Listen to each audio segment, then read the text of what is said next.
il y a des gens qui sont finalement jaloux des progrès de la Côte d'Ivoire.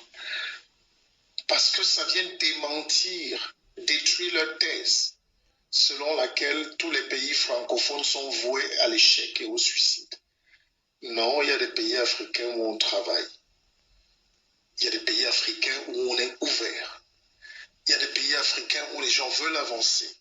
Il y a des pays africains où on aime le progrès. Je dis à nos concitoyens, si dans votre village, qui a plus de 1000 personnes, vous n'avez pas d'électricité, écrivez-moi. Écrivez, dites, Monsieur le Président de la République, mon village est à tel endroit, nous n'avons pas d'électricité, nous n'avons pas d'eau potable, et je vous promets que je vais régler ce problème.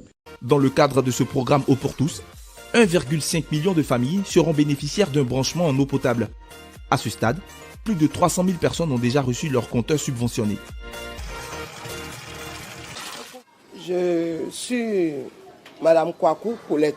Je suis à Benjerville. Les gens sont venus nous trouver pour dire que l'État dit qu'il va donner l'eau, compteur cadeau. J'ai dit non, ce n'est pas possible. Compteur qu'on paye à 100 et quelques mille francs, il ne peut pas venir nous dire qu'ils vont nous donner compteur cadeau. Avant, on partait puiser l'eau dans brouette, bidon, au bord là-bas. Là, c'était difficile même. En tout cas, depuis que nous avons eu le compteur, de toute façon, on ne peut pas crier oh, oh, oh, sinon, on est content. Je dis merci.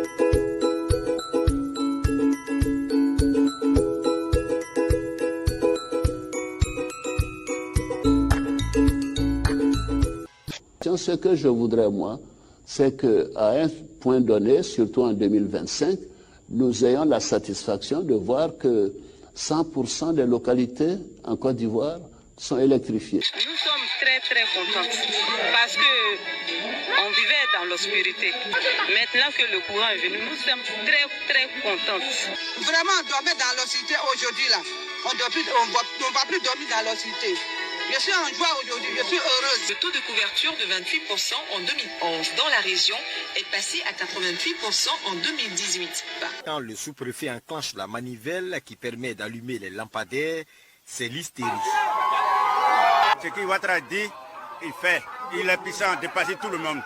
Après Marie Chantier, le village de Kwakobo.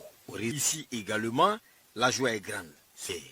Grâce au président Alassane Ouattara, nous allons fêter janvier 2022 sur courant. C'est du jamais vu. La population de Chaux de Kwakobo dit merci au président de la République. Avant l'arrivée du président Ouattara, on était à 8 villages électrifiés sur 25.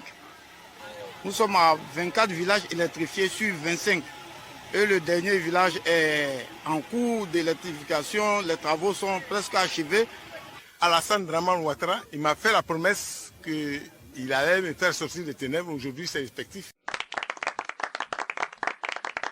Merci à Ouattara, parce qu'il n'y avait pas tout cela, et c'est lui qui a créé. Il y a des gens qui ont passé, ils n'ont pas pu faire. Et ce que j'ai vu quand je suis passé, Ouattara, c'est un homme de solution. Le contribuable, lorsqu'il paie l'impôt, en retour, il doit s'attendre à avoir des transports compétitifs, la sécurité, la justice, la santé, des infrastructures. Depuis quelques mois, on a vu la réparation des infrastructures rapidement et on a le sentiment aujourd'hui de payer les impôts pour quelque chose. Le secteur industriel représente 22% de la richesse nationale et 40% de la population active. Des chiffres qui devraient s'améliorer dans les années à venir avec la nouvelle politique industrielle mise en route par le président Alassane Ouattara. Évidemment, pour l'industrialisation de la Côte d'Ivoire, nous devons avoir encore plus de projets de ce genre pour qu'en 2025, nous puissions transformer 100% de notre cacao en Côte d'Ivoire. Je vous remercie. Atlantic Cocoa Corporation, c'est le nom de cette usine ultramoderne qui sera bâtie sur une superficie de 9 hectares pour un coût de 73 milliards de francs CFA. Cette usine, dans la région de San Pedro, est motivée par 4 raisons, comme l'a expliqué le président directeur général d'Atlantic Group. Le président Alassane a émis une volonté, a énoncé une politique, a dicté un état d'esprit à tous les cadres et tous les investisseurs ivoiriens d'aller vers la transformation de nos matières premières.